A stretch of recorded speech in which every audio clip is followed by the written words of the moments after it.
Good morning and welcome. It is Thursday, January 6th, 2022. It's about 10 o'clock in the morning and we're taking a walk. Not for any reason. I just wanted to get out of the house and apparently say hi to this cat. Hi, cat. Meow, meow. Hi. Hi, cat. Okay, so we said we were going to dedicate Thursdays to opinions and reviews. So let's do a review. And let's do a review of one of my favorite tabletop role-playing games of all time, Villians and Vigilantes by Jeff B. and Jack Herman. We'll do the good, the bad, the ugly, and some general information about, look at this weird, spooky place, the strange history of the game. Villians and Vigilantes is one of the oldest tabletop role-playing superhero games. It's been in print in some form or another since the late 70s.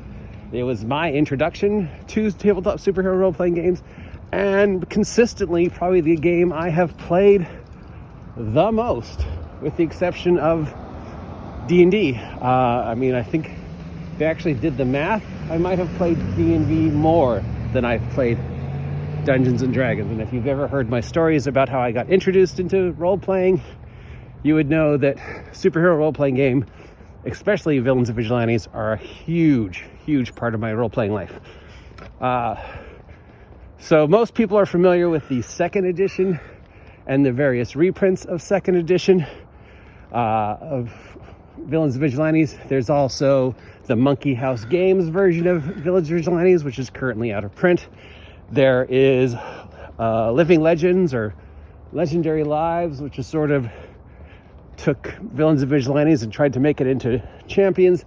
And then there's the current one, which I think is called the Protectors role-playing game, which supposedly is the best of all worlds. I've heard both amazing things and horrible things about it. I don't have any hands-on because I haven't got around to getting a copy of it yet, but I probably will this year, and we'll do a more in-depth review. So right now we're just going to talk about the Villians and Vigilantes I know the best, and I think most people are familiar with.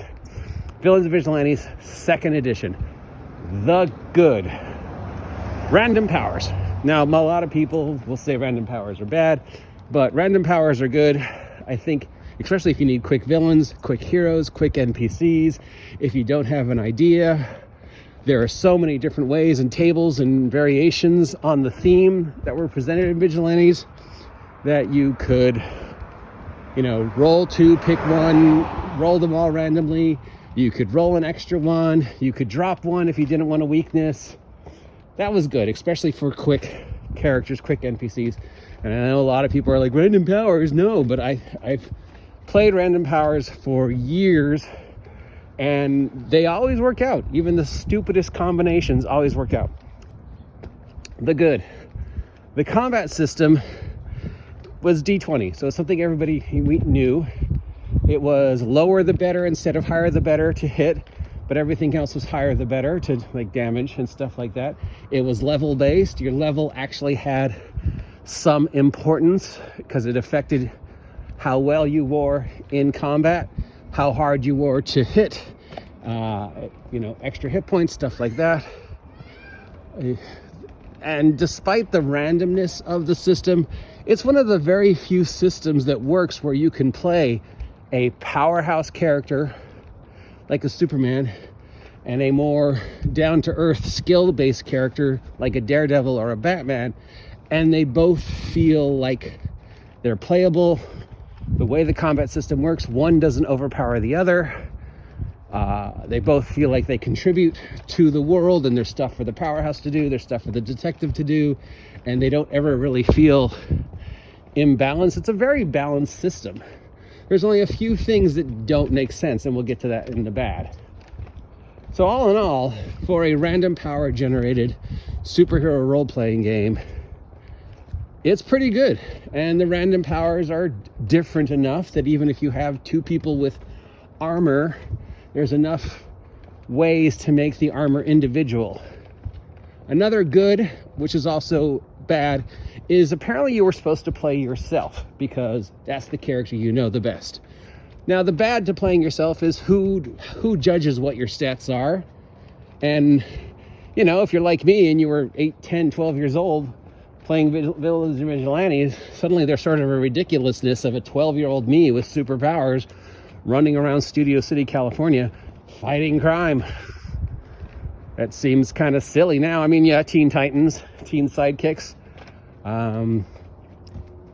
Some people have said that playing yourself is dumb. You don't want to play yourself in a role-playing game. Other people say it's really cool because who do you know better other than yourself? There's always the problem of judging your own stats. I mean, I think my intelligence is 18, and other people would be like, no, dude, your intelligence is 9. So, yeah, that's a bad. But yeah, it was a flawless, good, easy system. The whole game is like 40 pages. The introductory module, Crisis on Crusader Citadel, is great. In fact, every tabletop role-playing superhero game I have run some variation of Crisis on Crusader Citadel. I even did it when I ran my one-shot steampunk superhero Victorian game, where I ran a steampunk Victorian version of Crisis on Crusader Citadel instead of it being set in Crusader Citadel, though it was the World's Fair of the time. It introduces a great multi-function, low-power villain group and the Crushers, who you can consistently reuse. All of them have very good motivations for being villains. They're all very interesting individual teams and groups. The main villain, Mocker, is a wonderful take on the Terminator, Ultron, sociopathic robot ideal.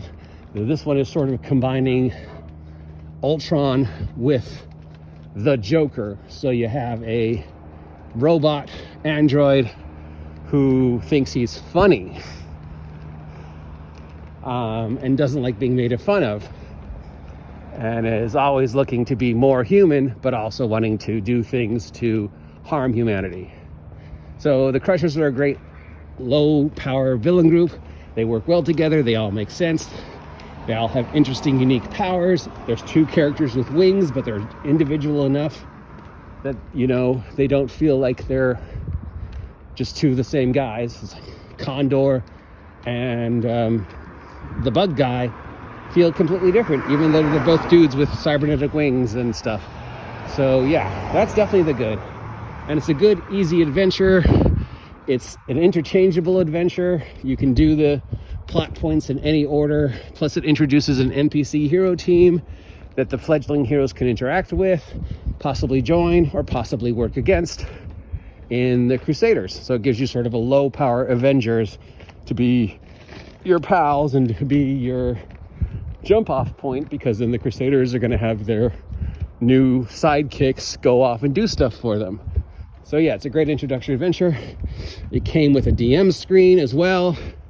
So the box came with the rules, a photocopiable, a character record sheet master that you could photocopy, Crisis on Crusader Citadel, the DM screen. That box set was in print forever, and we'll get to that in the ugly. And yeah, I have really nothing but good things to say. It is probably my second, if not my favorite, tabletop role-playing, superhero role-playing game of all time.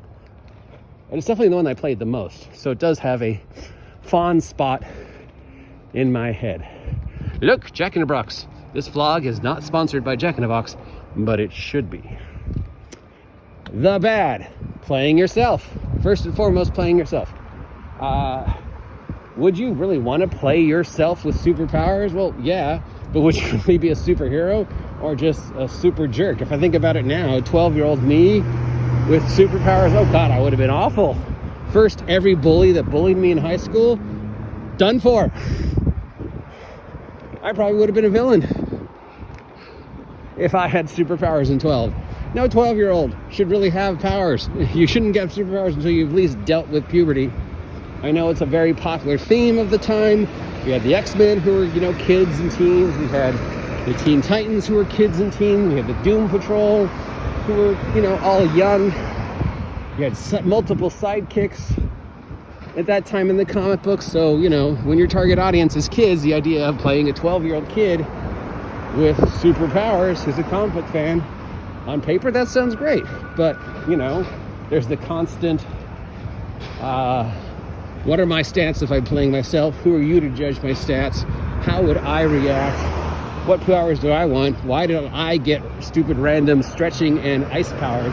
It's the last powers I'd want if I had superpowers. So that's the bad. The combat system, lower the better. Yes, it is very elegant in that a high-powered character, a Superman, and a low-powered character, a Daredevil, a Batman, both work out to be pretty much equal.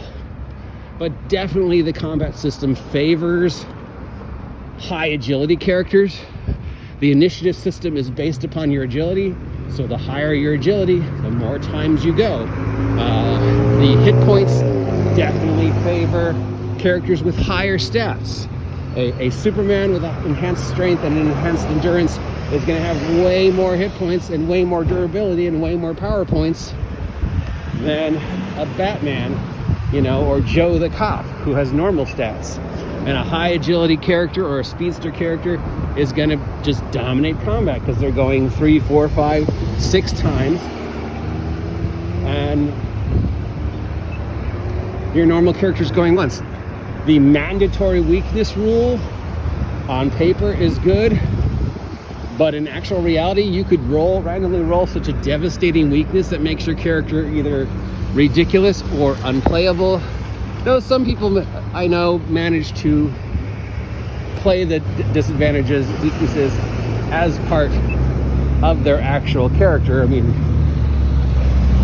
I remember one guy who had a character who's, was stretching and I think invulnerability, but he just had such a low charisma that he pretty much decided his character was just sort of a guy in a cardboard box that said reject number 1, and he could stretch out his tendrils out of the holes in the cardboard box, but you never actually saw him because he was just sort of this amorphous blob. So he role-played the weakness while still having the weakness affect his character.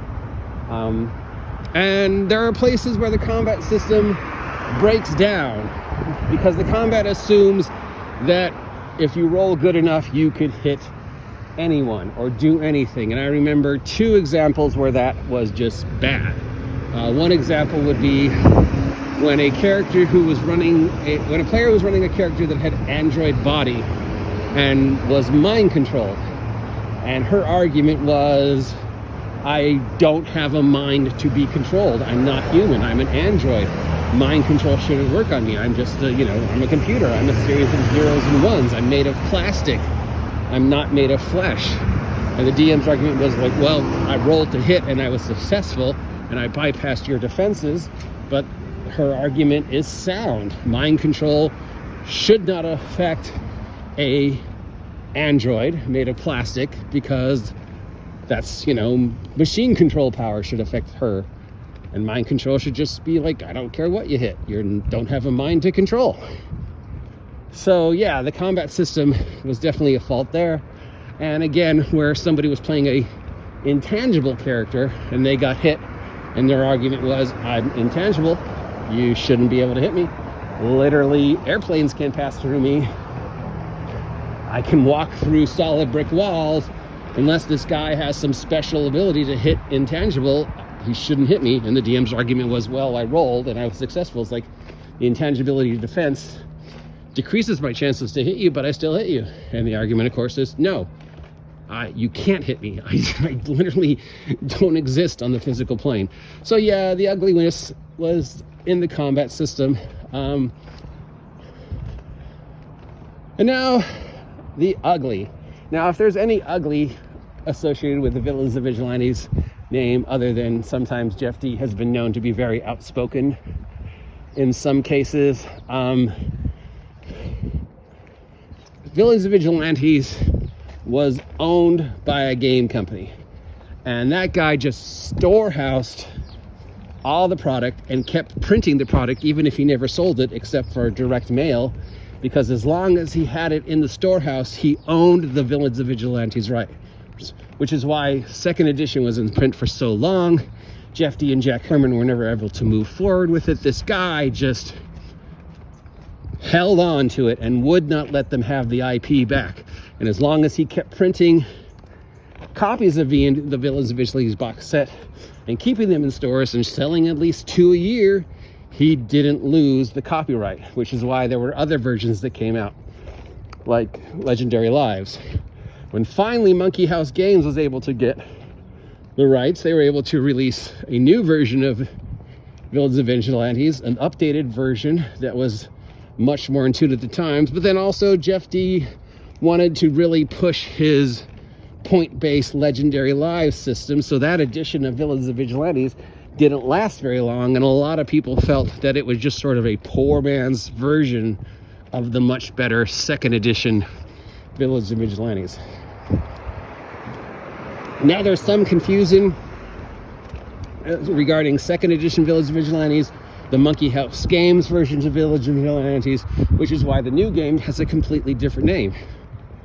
Monkey House Games technically holds the copyright and have done product for Villians and Vigilantes. A lot of other companies have done product for Villians and Vigilantes second and third edition, but there's still warehouses somewhere that have the second edition in stock, in store, which are being held on to and get sold like once every few years.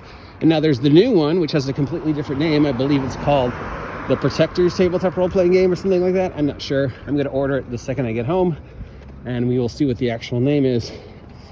And I mean, when was the last time we heard anything from that company? Whenever you see product being made, it's for V&V. There's the Giant series and the Villains Unbound series and a lot of stuff on drive-through that's being made for second edition V&V or the Monkey House Games version of V&V. Nothing is really being made for the Protectors. Now, I've heard good things about the Protectors, the most current version of the system, that it combines the best of random and the best of point buy, a much more streamlined version of the point buy system that makes a lot more sense. And I've also heard really bad things, that it's not as elegant as the original Villains and Vigilantes second edition, that the point buy still doesn't work, that, you know, that you can't really do level-based D20 point buy systems because they only work when you try to stop being D20. I mean, that's the same complaints people had about Mutants and Masterminds when it first came out. It was trying to be D20 champions, and it's only by the third edition, where Mutants and Masterminds stopped trying to be D20 champions and started training to be its own game, that people are now saying, yeah, this is a great game. So that is the ugly.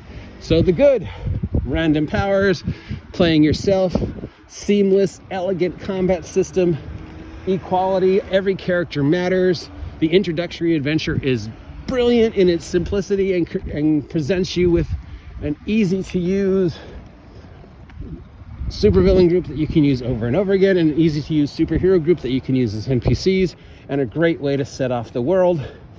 The bad: playing yourself.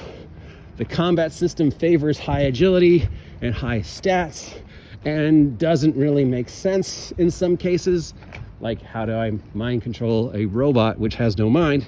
And of course, the ugly is the who owns the copyright and why Villains and Vigilantes was held by this guy so long, and what happened, and where is it now, and is this a random power tabletop superhero role-playing game relevant in today, when most of the superhero role-playing games out now sort of tend to avoid the random powers and go for different ways, either point-based or taglines, or more about the ideas than the actual powers.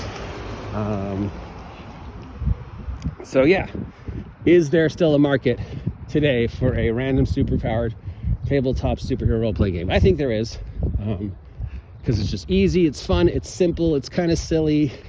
You get great random characters, and let's face it, most comic book characters are randomly generated. Reed Richards, I've got stretching and heightened intelligence. You know, Sue Storm, I've got invisibility and force field. Johnny Storm, I have flame powers and can fly. Ben Grimm, I've got heightened strength and I rolled armor and unusual looks. You know, the Spider-Man, I've got heightened strength, heightened agility, danger sense. I can climb on walls. Those all seem like randomly generated powers to me. that somebody then turned to make sense out of. So yes, I do think it is. Now, I might have gotten a few names wrong. I apologize for that, but that's my review. And hopefully we will be able to do more reviews in 2022. If you appreciate it, let me know. If you haven't subscribed yet, please subscribe. Have a great day. Enjoy this California weather. I will talk to you later.